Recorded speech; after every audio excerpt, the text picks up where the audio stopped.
Hello and welcome to Kessselfun, the official podcast of the Star Wars speculation subreddit. I'm Sam, and here with me are my fellow co-hosts. Why don't you introduce yourself, guys? Hey, I'm Joanna. Hi, I'm Luke. Hi, I'm Vivi. Okay, so to start things off, we're just going to discuss some of the events that have happened in Star Wars this week and that are important to the speculation community. We have a few headlines. I wanted to start with the deleted scenes. So we're going to go through them all and just, relay our quick thoughts on them and just a quick discussion.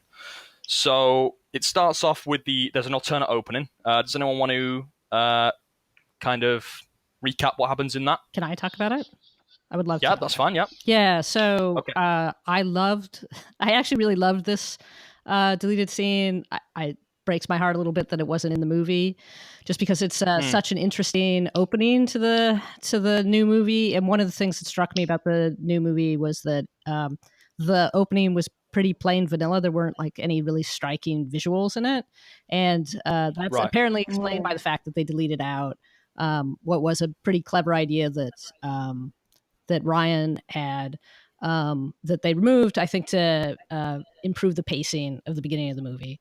But the basics of the scene are that you start with the classics, starfield and spaceships, and you pan down until you see what looks to be a planet, sort of a white planet with a hazy atmosphere. But then they pan down further, and it turns out that that's Finn in his bacta suit recovery apparatus, and he does that part of the scene where he sits up and cries out Rey, and I think they that was such a good piece of footage that they repurposed it a little bit and changed it up so that it had the the hyperspace background and used it later in the film, but they did sort of lose that cool pan down entry into the movie. So yeah, Ryan went with more classic Star Wars opening with starships and the whole fleet. It would be more interesting to open with Finn waking up, and I do remember lots of posts on our subreddit about how the movie is going to start, and that was one of the most often cited ways. Yeah, it's where they left off with Finn, like he was just one-track mind with Rey, and it would have been nice to sort of continue with that mentality into Finn's mind. But I don't know, I kind of like the way TLJ started out. So right, there are two things. Yeah, there are two things to consider here. First, if Finn wakes up in the very first scene of the movie, what is he doing through the whole skirmish with the First Order? Is he just sitting there? Because if he does, then it is better to let him wake up later on when he actually has something to do. And I kind of get why Ryan wanted to do it for the pacing reasons, starting off with a dramatic zoom in through the fleet to the planet just gives us this feeling of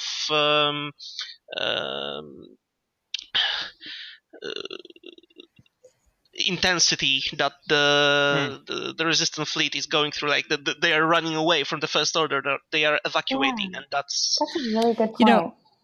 I hadn't thought of it like that. There was one nice thing about eliminating that as the beginning of the movie, I think, which was that I sort of liked that, and it's a little bit hard to tell this, but I noticed that the first line of the movie is, I think, "We're not clear yet," which I thought was kind of a cool opening first line. Clever, yeah. So you get that by removing Finn's scene.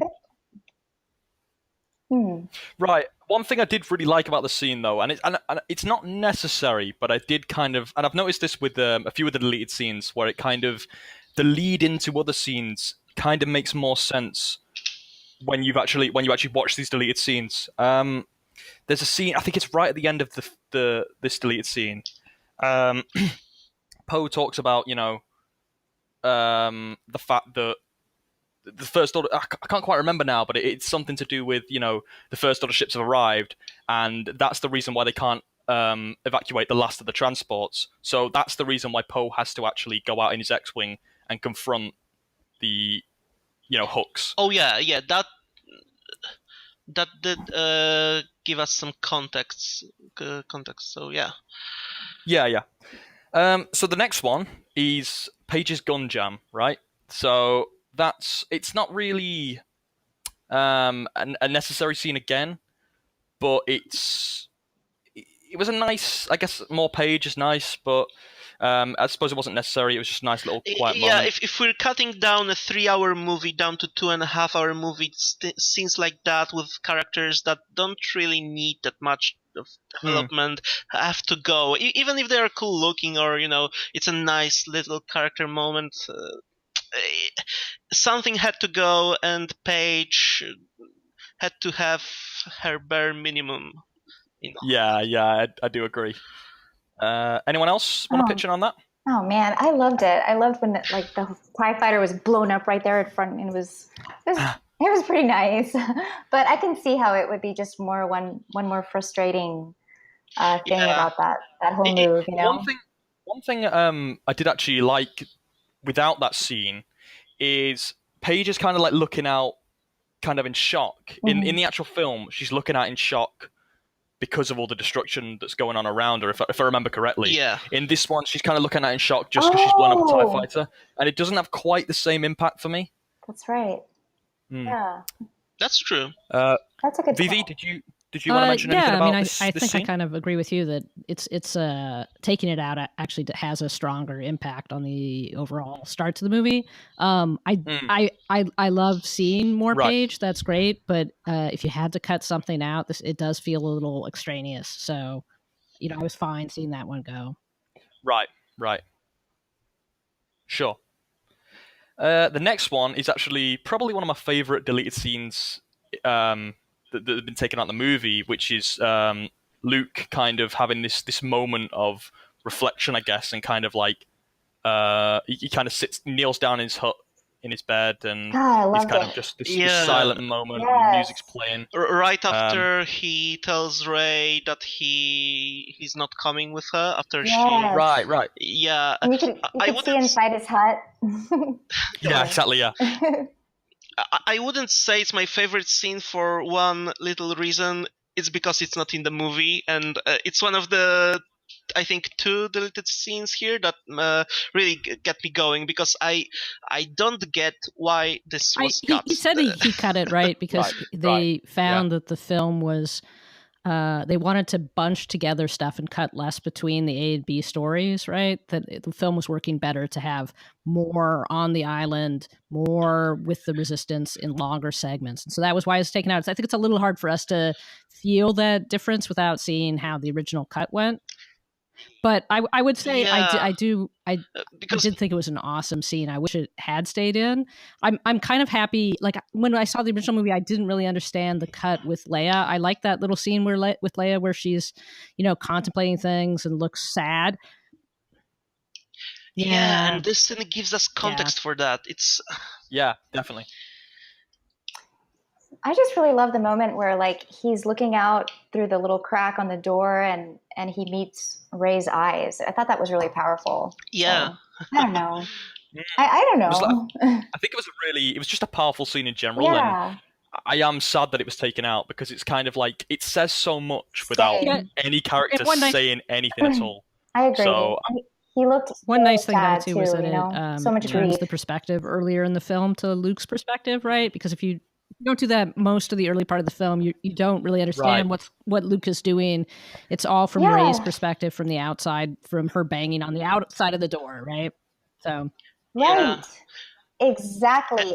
So many people talking about this movie talk about it from Rey's perspective. So they see Luke ignoring his friends, ignoring all of that. And this scene tells us that he doesn't ignore it. He feels it all. He does grieve. Yeah. But he's so torn apart by Han's death, it really tells us that what he's doing is not some selfish need of hiding, but it is a sacrifice. Of course. I'm just wondering if it was cut out because because Ray is our POV character. Yeah. So he may have wanted us to feel towards Luke more like Ray does. Yeah, exactly. So, rather than being you're like, saying that it would like give away too much, you think, or was it too almost? deep? Yeah, Okay. in the sense that he wouldn't want us to think of Ray as like, oh, you don't get it, you don't get the bigger picture, when we're meant to be seeing things from Ray's perspective. So, I would say That's that in the That's a good beginning point, of that movie, she spends a lot of time chasing behind him and having the back turned towards her and stuff. And that does sort of ultimately sort of like create some momentum when she finally sort of like breaks and chases after him and knocks him down and like yells at him.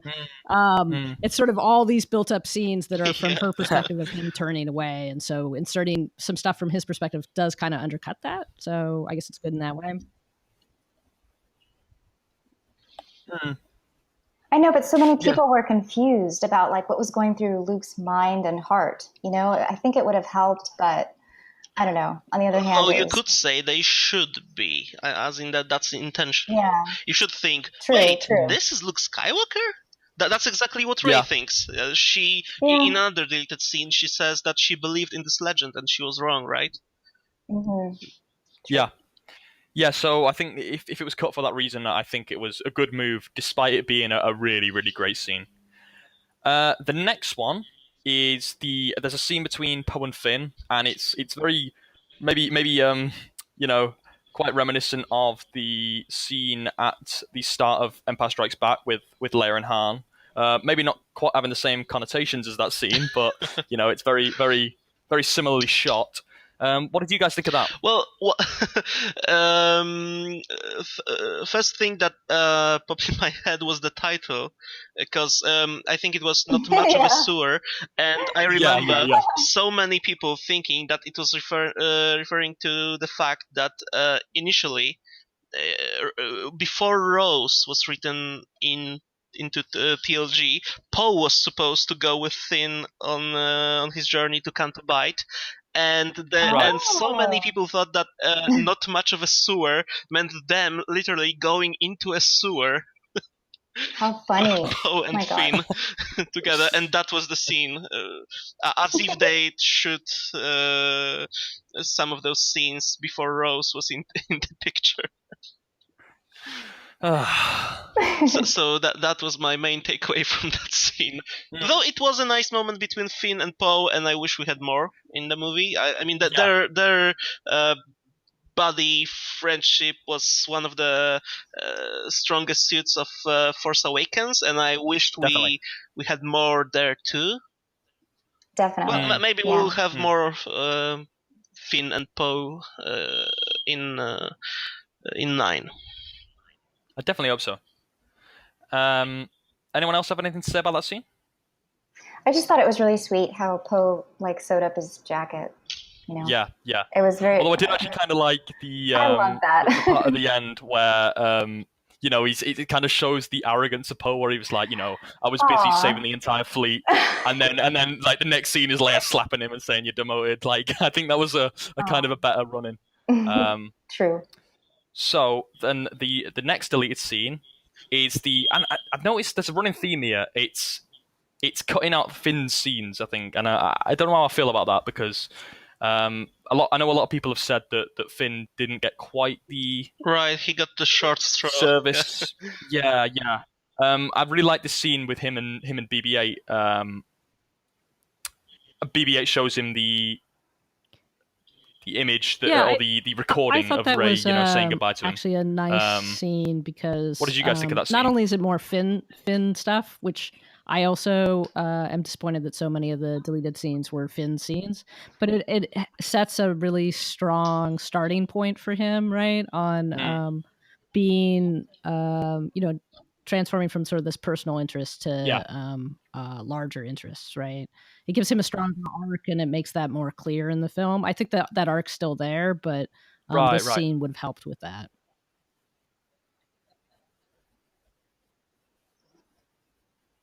Yeah. Anyone else? Okay. Um, the next scene then is the nun party scene. Anyone want to go into that? Joanna, I think you had some things to say about that one, didn't you? The caretakers. Yeah, the party. Oh, I just loved it. The music was awesome. Yeah. It kind of reminded me of like old Celtic music, maybe Irish. Oh yeah, definitely. Yeah. Yeah, it was nice. I understand though. I think why they cut it out. Oh really? Why do you think? Well, it was a bit confusing. Like the first time I watched it. I think Brian has said that wasn't the third lesson. I didn't really understand the lesson in it. But, yeah, and I don't think it was. So right. I did read that it wasn't the third lesson, but right. Think. But like when they started waving their like little instruments around in a circle, like telling Ray to do the same, kind of like dance with us. For me, that was like saying you have to kind of go with the flow sometimes in the Force. Oh, yeah. Just like join the party, and sometimes you shouldn't impose your warrior I status. I thought it was a sad scene to lose just because Daisy's performance at the end was really great, where she was really upset, and that the bit about that the Legend of Luke Skywalker was something that she believed in. She delivered really well, and it's a really important theme in the movie, and so it was nice to underline it in that film, or in that film clip. But I do think the whole thing did actually make Luke look a little bit too much of an unpalatable character to some extent, right? Like he was sort of mocking her, which I think was probably going a little bit too far. It's fine for him to be suffering because he isn't able to help his friends, but it's another to have him sort of delight in somebody else feeling foolish. It felt a little bit out of character. Mm-hmm.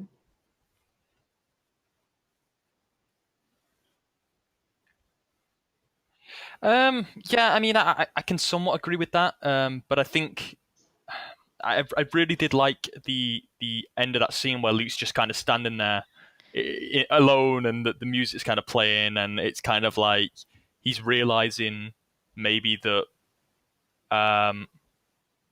Oops! Did he drop off?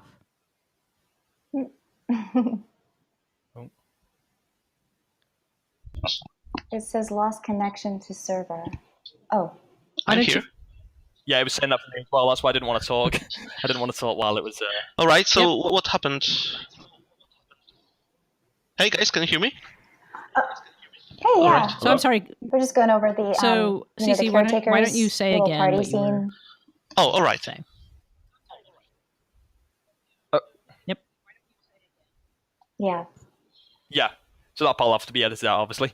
So basically, what I was saying was I really like that scene in the movie because it, like, right at the end, he's just kind of standing there, and the music's kind of playing, and you kind of do feel a sense of sympathy for him. At least I did, anyway. Where he's kind of like realizing that, maybe that he isn't doing the right thing, and that the new characters, such as Rey, are kind of like schooling him and putting him in his place. But I think that I did kind of like the lesson of what he was trying to say, which is basically, the Jedi can only act when they're in balance, or right. if they can, and that's interesting wording, because all the time the balance was painted in a very positive light in Star Wars. Like, balance was the one thing which the entire saga was pointing towards. But here, when Luke says that a true Jedi Knight wouldn't act if he couldn't maintain balance, and that would mean letting others be hurt, that kind of tells us that maybe there is something, that there is more to this balance idea than we previously were led to believe. I do think it was a bit of a loss to lose this scene too, just because I suspect it fed into the following scenes a lot more effectively, right? Because right after this scene, I think you were supposed to have, have Luke, have feeling really terrible, and then Rey feeling really terrible, and they're very at odds, and it really drives Rey into Kylo Ren's arms, essentially, right? Because she's she's kind of done with him and she's angry with him, and so she's going to turn to Kylo Ren instead. And then he's feeling terrible, and so he's going to go off and think, maybe I'm wrong, maybe I need to connect with the Force, and so he does that, Force connection with Leia, and so it gave that maybe a stronger connection. I don't know. Right. I definitely agree. Yeah, that's a good point. The next one, which I'm sure it's everyone's favorite, is the extended Fadia chase. I'll say this. I liked the Fadia chase in the movie. I liked the entire Canto Bight sequence, and I liked the pod racing scene in the Phantom Menace. And just as with the extended pod racing scene in the Phantom Menace, there is a point after which an entertaining, fast-paced scene becomes tiring, and extending the Fadia chase would have caused the same effect. Yeah, I agree, and I think it was a good reason to cut it down to so it wasn't quite as long as it was going to be. Yes, those are my thoughts exactly, Luke. Thank you. So the next one is, it starts off, well, it's majority of it is Finn's scene, but it does kind of start off with Kylo standing on the bridge. It's kind of reminiscent of Empire Strikes Back again, actually, where Vader's kind of looking out onto the stars, or into the stars. But he's kind of watching Rey appear in a little coffin. So that was kind of a nice entrance to that scene.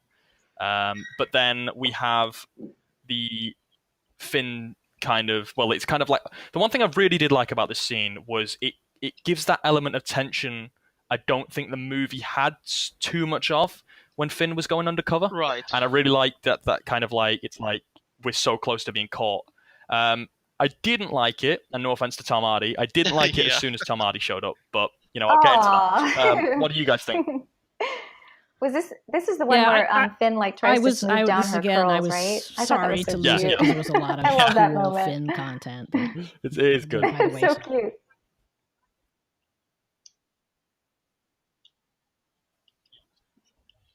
Yeah. Right, but they did go a little bit overboard with Tom Hardy there. The idea of it, of Stormtrooper recognizing Finn and all that stuff, was fun and should have been kept. However, maybe toned it down a bit. Well, I just don't know if it makes sense for the story, because I mean, I know it hasn't been too long since Finn defected, but would they not? The thing that confuses me is I could buy it if none of the troopers, if the First Order was trying to keep it under wraps, that a First Order trooper had defected from their military, right? I could buy that, but then the whole kind of later on in the movie when they're doing the whole ceremony of execution kind of thing, and you got all these stormtroopers standing round, goes completely against The Force Awakens, where the first time Finn meets another stormtrooper, he just says "traitor," and we get an awesome fight. Yeah. So where was Tom Hardy's traitor moment? Well, exactly. Also, another thing about the the bit with Kylo watching Rey arriving. I like that it is that isn't in the movie. I liked that. I like it when that Rey ships her to the supremacy, and she doesn't know what to expect. She's just basically just putting herself in this coffin and off I go. And then she arrives there, and then out of smoke comes Ben Solo, and she's like, you can feel that she's so happy that he came to see her. But then he immediately just walks away, and stormtroopers arrive, and just with handcuffs.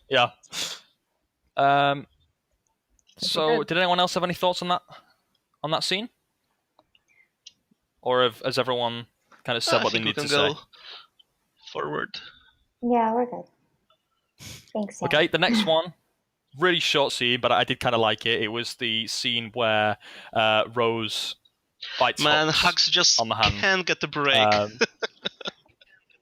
No, you really can't. You really can't. It seemed I think a it was little one of those extraneous scenes to me. that I'm not sure we wouldn't have really been hurt. learned anything wouldn't more have about hurt any to have character been kept from in, including it. But he did take it out. Yeah, he gets beat up plenty in this movie. Except people like to shit on Hux, basically. Yeah, we could get a cut of TLG with just Hux getting smacked around, thrown around, beaten. Yes. I don't know. I just felt so sorry for Hux this time. Did anyone else? You felt sorry for Hux. I did. Okay. Just from the very first scene, like when Snoke just face plants him on the... It's certainly hard to watch him face plant. You could argue you might deserve it. I just listened last night to the director's commentary on the movie, and Ryan Johnson said that the stuntman who took that fall broke his nose when he did it. And so Ryan Johnson said every time he watches that scene, he flinches. Oh. Yeah, it just... See, Joanna, keep it going, and we'll start Hugs for Hux trending. No, it's just... Oh, God. No, I felt for the guy. I really did, Guys, we've lost connection to the server. So are we not recording? Or? I don't know what's going on. Okay, we're reconnected. I don't know if that records. Okay, well, we'll see. But yeah, so that's... Yeah. I guess we will. Yeah, I mean, he even gets made fun of, by Poe, and then everyone is laughing at him, That's I don't know. precisely why I it was awful. Can't see Hux as the main big bad of Episode 9. Exactly. Right. Yeah, I mean, all you do is just feel sorry for, this kid who... Don't feel sorry for him. I don't know. Really it's pitiful. It was pitiful for me. Right. He's a pitiful character, I will admit. Yeah. Okay, he's a bad guy, but I know. Hey, that's the message of Star Wars, I feel sorry for bad guys. I just felt sad for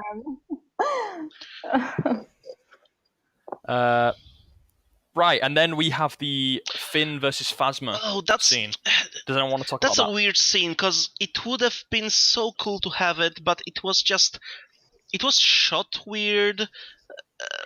There were technical reasons I can see why it was cut, but Finn pointing out to Phasma that she, in her moment of trial, she basically just, caved in, turned off the Starkiller base shields, and that's something that many people hated about her in The Force Awakens, that she did that, and here we see that, it's a huge thing that she did that. It tells us a lot about her character. She is a coward. Right. She does think about her own skin.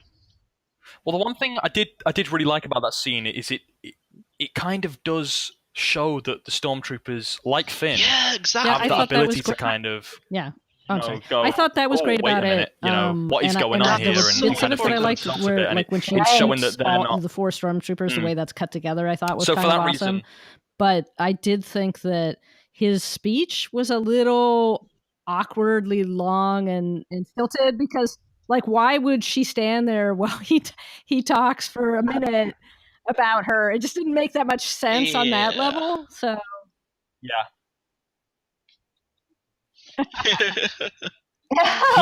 true. No, that's a good point. Oh, Vivi, don't you know you don't interrupt monologues?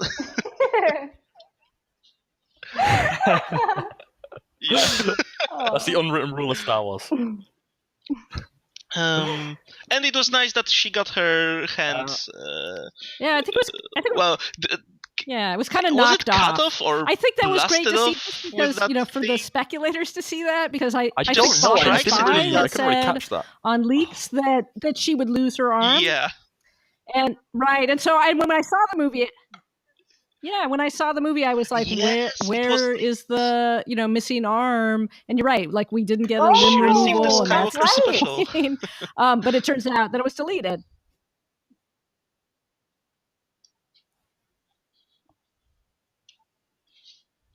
Well, that's true. we I kind of thought of did. that, yeah. But Actually, there it was was a both his there was a arms, limb essentially, right? removal and a Yeah. torso removal later on. So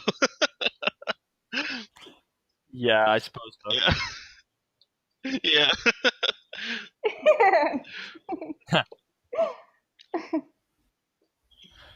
And then the very last deleted scene really is it's a very short one again, and it's just Rey and Chewie arrive into the battle. I don't think it was even them of arriving Crate. at the battle. I think it was just when Luke was being blasted and they just were flying around. Yeah, and it was just unnecessary. It just threw off the pacing. Like we are focusing on the fact that Luke Skywalker just took the whole First Fleet force by himself, and now he's being blasted. And then we cut to Chewie and Rey. Yeah. Nah. Yeah, it doesn't work. It doesn't work, and I'm glad it was cut. Yeah, but the way Chewie and Rey entered, the crate battle was just phenomenal. It was perfect. They hate that ship in the movie. Yeah. Yeah, true. She's like, yeah, they really do. It's like coming and shooting. I like this thing. Very Star Warsy. It was awesome. Yes. And I think that wraps up the deleted scene talk. So the next news topic is, was it like a like it was behind the Twitter, scenes kind of thing? I think. Where Luke says, right, and Luke says to Rey when she knocks him down, you've turned or you're what is it he actually says again? Is it you've chosen the dark or you've opened yourself up to the dark side for a pair of pretty eyes? That was it. Well, it was huge for a lot of reasons. First of all, Luke knows that Ben has a pair of pretty eyes. That's nice of him to hear. Did we ever hear anything nice said about Ben from Luke? That was it. No, I guess that was the first thing, and it was cut. But it does confirm that, at least from Luke's perspective, whatever Rey and Ben's kind of thing had some romantic connotations. Well, there were some, at least, feelings of attraction involved, and Luke sensed it. Yeah. Right. And the reason why I'm kind of glad it was cut is probably to do with the fact that it's kind of it kind of paints Rey in an almost like negative light, and it kind of paints the fact that she would go after Ben to be a little bit less than what she actually Rey is doing wants to bring this great hero back to the light so he can defeat the darkness, and now it's about pretty eyes. Well, I think it is about that, but I also think it's about the kind of emotional connection that they did actually share, and it's not so much a kind of like, oh, I think he's attractive. Let me, it's a bit more than that. So I am kind of glad it was removed. Yeah. Also, the way Luke said it, it was weird for him to say it when he's lying down on the ground like that. Maybe it was the delivery. Right. I mean, Mark was awesome and great all around, but everyone has a bad take, and I didn't really much like that one. Yeah, sure. Anyone else? # Reylo confirmed. It was at South by Southwest. No? Okay. Actually. So, yeah. Then there is so Ryan was in an interview. I don't actually know where the interview was, but he was in an interview with Mark Hamill, and Oh, it was. Okay. Okay, great. Thanks for that. And he gets asked about or he's talking about the hand touch scene, and he basically says, it was the closest thing that Star Wars movies ever going to have to a sex scene. So Yes. pretty big words. What do you guys think about Well, woohoo! No, I am really excited about that. Like, there are always discussions about directors' intentions when designing characters' relationship. Any word of clarification on that?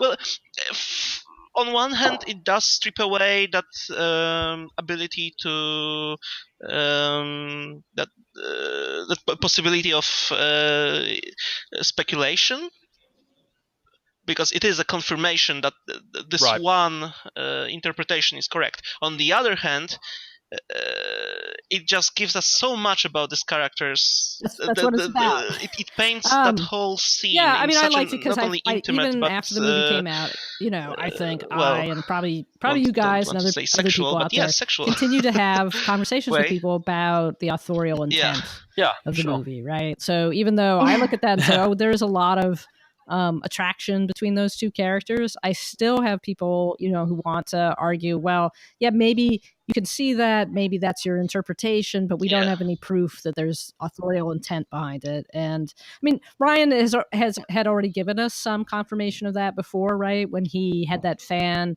say she was a Reylo fan, and he said Right. It's all in the movie. That I think was the first real time that we had confirmation of authorial intent, but a double down on it here, I think, was nice as well. Oh yeah.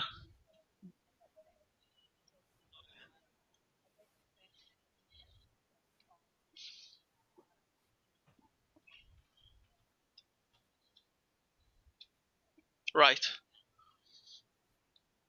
Yeah.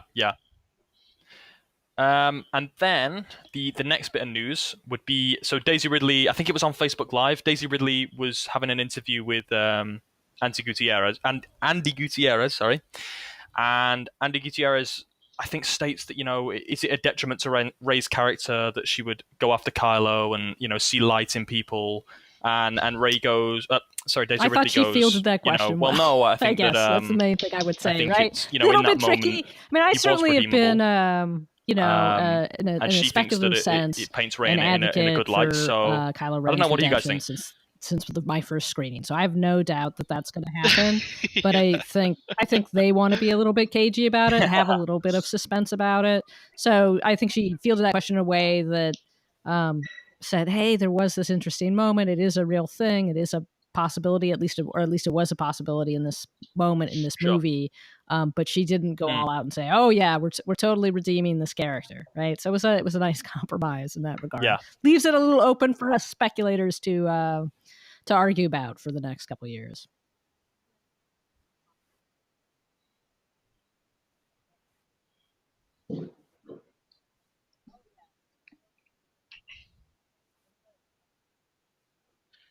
Yeah, definitely. Right, especially since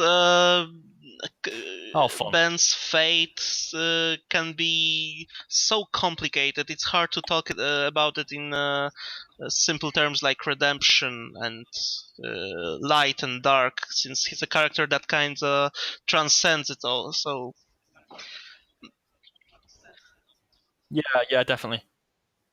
Yeah, I mean, it's all about like that choice that you make in that instant, So if she says in that moment he was, redeemable, then it's pretty much reality. We all have that one choice we have to make. I don't know. I would say he often thinks he's not doing the right thing. Do the right thing, actually. or I mean, I think both in Force Awakens and The Last Jedi, he thinks he's doing the right thing. He's spending a lot of time trying to convince really himself firmly that believes that. That happens in Force Awakens a lot. Yeah.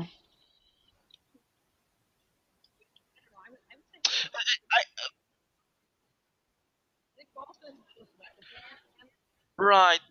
Well, I think maybe he thinks he's doing. I don't know. That's interesting, but I really believe that he, sort of has I don't know. It's Well, interesting because I there's will say that I think, a I think The duality Last there. Like Jedi he is so Right. much sees himself about as a monster, stories that we tell but ourselves, right? And the uses that we I don't know. put Like the he feels like stories he has to. to Like do doing good And the I do wrong think first Kylo or Ren something. tells the right himself a set of reason. stories That's what about himself, he's right? thinking. I am a monster is a story that he's telling to himself, and he's trying Yeah, to use yeah, that that's to move Oh, himself forward. okay. And it's not really working out for him. So I Yeah. correct. Yeah, yeah. Yeah.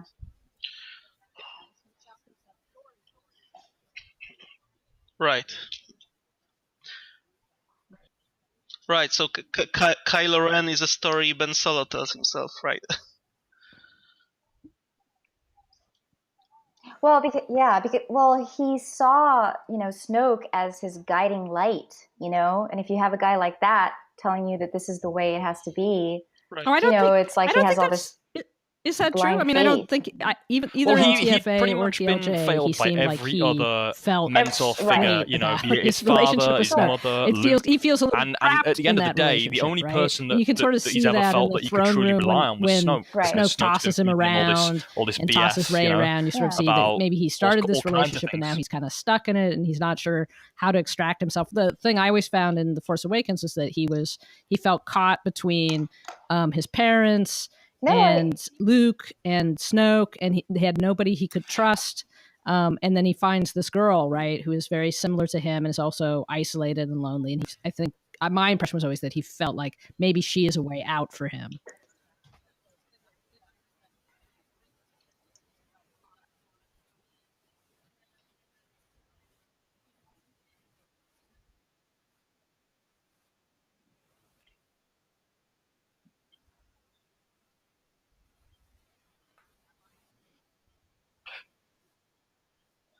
Right, but I think I'm talking more about the reasons why he kind of like turned to Snoke in the first place. Not so much, I think Snoke probably revealed his true colors to Kylo Ren once, he had him under his grasp. But I'm thinking, the reason why Kylo Ren actually, or Ben Solo, ended up going to Snoke was because every other mentor figure he had kind of, in his eyes, failed him. And then it's like, well, where else can I go other than Snoke?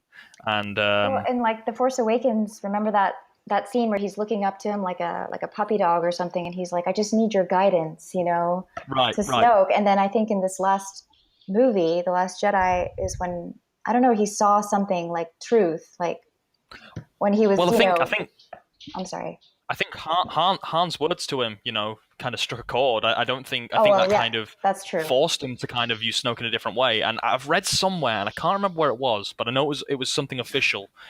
It was when I was basically watching the stating movie that Snoke was recently, pretty I much skipped done with the him. fact He that said it's that to by the Rey, time of she he was feels going like to Luke decide is his turning fate by the end his of back on her. after And I think Skywalker in was this movie, killed and all of that. Luke, But Kylo he was Ren pretty also much has done that same sense them. at the beginning with Snoke, that Snoke is sort of tossing him aside. So they both Yeah, have their so I both have their think mentors that turn kind of away from them, and put then a that's strain going on to their drive them to. relationship. Um, That's interesting.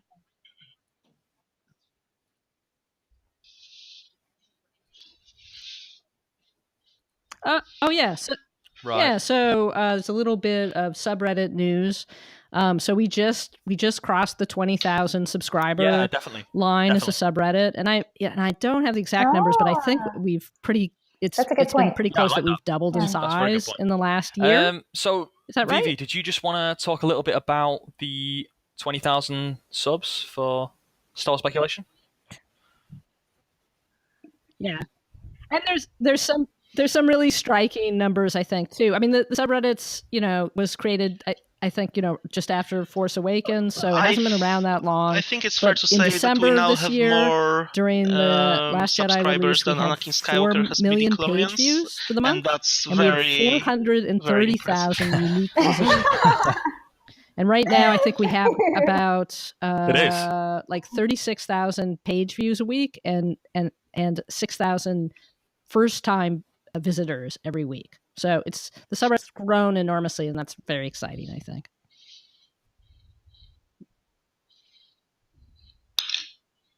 Wow. I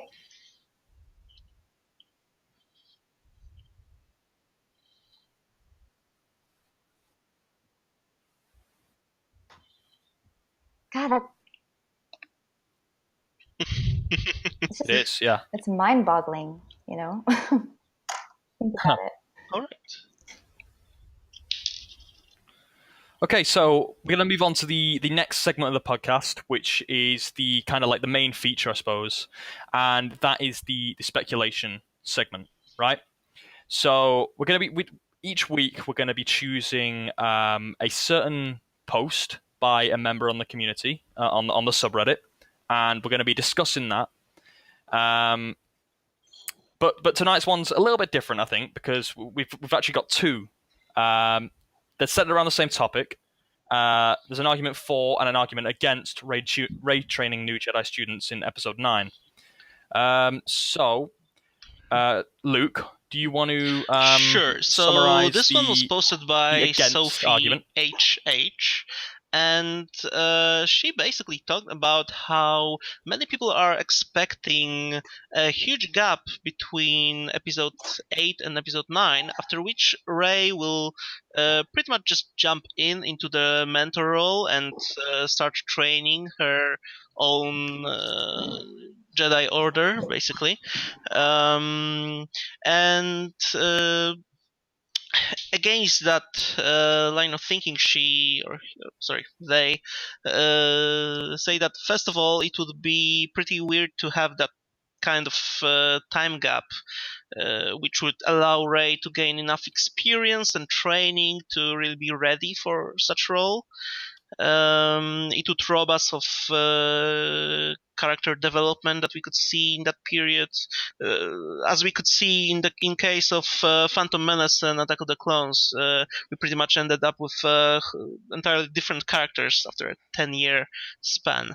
And secondly, Rey is completely untrained. Besides what she got from Kylo and what she just kind of figured out on her own, and the texts she got from Acto from the Jedi Temple, she cannot read them. That's what the novelization says. Of course, it can be retconned, but it gives the her argument nothing. For so was posted by the 5-star man. With all of that, he makes a number for of her points, to become a number teacher of a points, new generation of one Jedi which Knights is that, by it's Episode said 9 in the movie that is she has everything she stretch. needs. And So that's this what idea that she needs Sophie more HH is training or arguing. that she needs to read these books Right. is possibly irrelevant. She could she has And Vivi, did you want to the necessary things she needs to know summarize the and argument understand the for Force. Rey She doesn't training? have to do what Yoda tells Luke what he had to do in Empire, which is to unlearn what he has learned. She's coming in with everything that she needs, a pure heart. She can start now. And then I think that this person also says that she's clearly been shown to be very naturally gifted. And the two movies so far have advanced things very quickly, right? So the speed at which things are moving seems to indicate that maybe she doesn't need a lot of time to start moving on to a new phase, right, where she's training new people. And that's kind of the basic gist of the argument.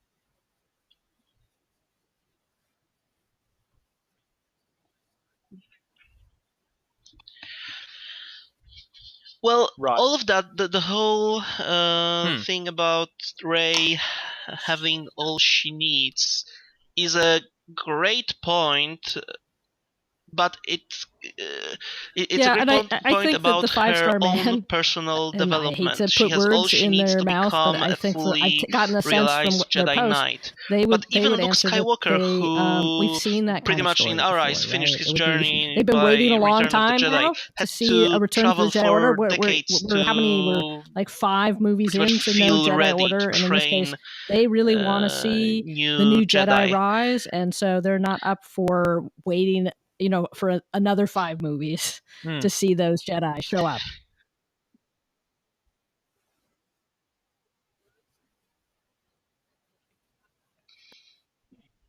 Right.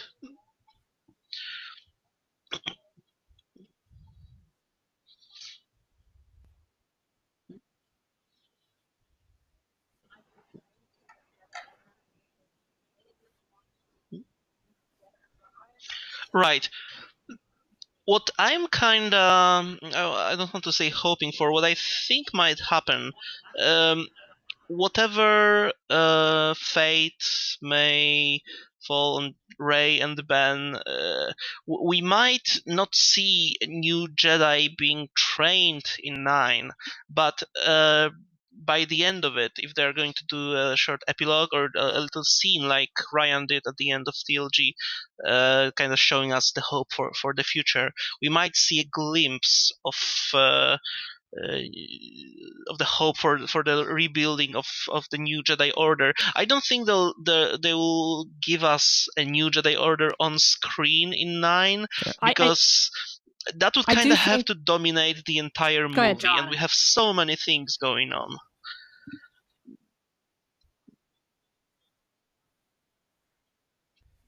Right, right. Yeah, and I agree. I just don't think it's right for the story to have Rey training Jedi. I think it would kind of detract from where it's meant to be going. I think if they could pull it off, I would be open to it. You know, her having Jedi, but I just think it's too soon. Do you think? I mean, sorry. No, I was just wondering. Like, it occurred to me that maybe it's. I mean, do you really think that we're going to go through those same steps, you know, and like the training and the Padawan and all that? Maybe it's just about Rey redefines opening up what a new way Jedi of looking at mean things, for the future, you know? And then we might see new Jedi, but it will be something else. I agree. Right. Exactly. Yeah. It has to be something totally different, because basically what we have witnessed here are like these orders that have just, and you know, been reduced Luke already to tried creating ashes, a reformed you know? Jedi Order and and so failed we're too. wanting So 3 times the charm is not a good message for the saga. Yes. I know. Yeah.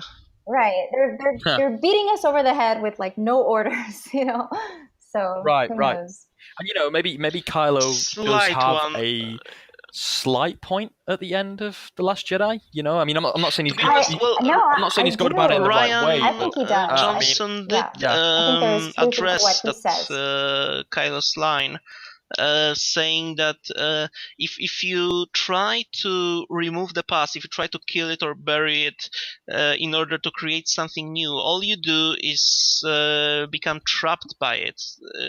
You are forced to make the same mistakes. You are forced to just fall prey to your own ignorance. But if you learn from the past, if you take what's good and learn from it, if you take what's bad and you basically try to fix it, then you have a chance of moving on with in a constructive way. That's why destroying the Jedi and letting them go is not the way, but making them work, basically like Luke did at the end of TLG. Just Jedi as this inspiring symbol of hope for the entire galaxy. That is a good way for the Jedi to stay, and that's what needs to be the focus of the Jedi. Yeah. Yeah, it's just about accepting, you know, change, and I don't know.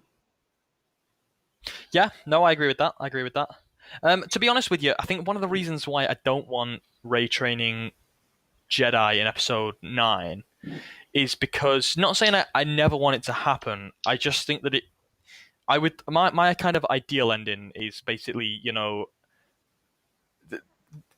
I think a common theme with Rey, Kylo, and Finn is they've all been hurt and let down by, you know, what was kind of their family, if that makes sense. And they're kind of like been victims of the system, if you like. And what I'd really like for episode 9 to wrap up is basically them kind of banding together in a way, and kind of making sure that doesn't happen again That's a to any great other point, kids out and there that I were think like them. it's really the strongest bit of speculation I've heard on episode 9, with the whole broken family theme and Rey and Kylo pretty much adopting kids like them. That's a great, really great idea. Right, so is there anything else anyone wants to add to that? Thanks.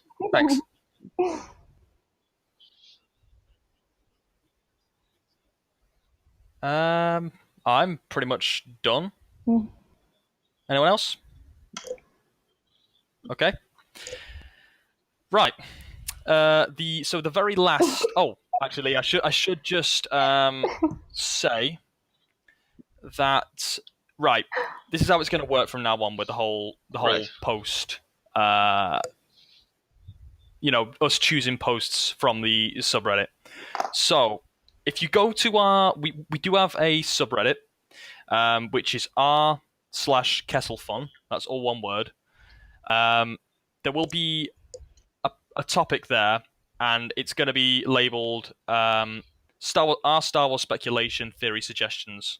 So if you see a theory on the Star Wars speculation sub that you think, oh, I really want to see these guys discuss that, then please post it to that and the topic. The pro side was authored by the 5-star It's not ensuring that particular theory will be chosen, but it's letting us know that that's what the listeners kind of want to listen to, and if we think it's going to work for us, then we'll definitely. Right, sure. So can we just against Rey give credit training to the Jedi authors of in those episode theories? 9 That's post the best was posted by SOPHH. That's SOPIEHH. So give her a shout out if you see her on the sub.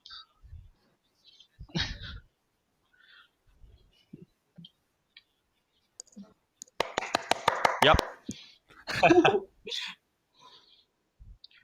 Right. Sorry.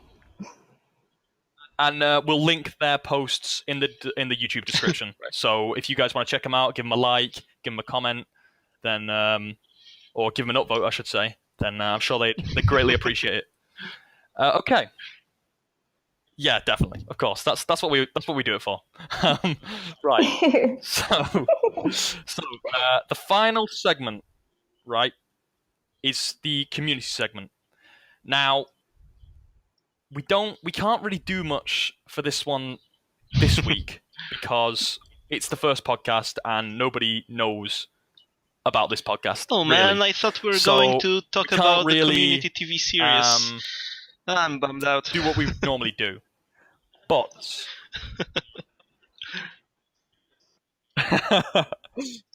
well, I'm really sorry to disappoint you on that one, but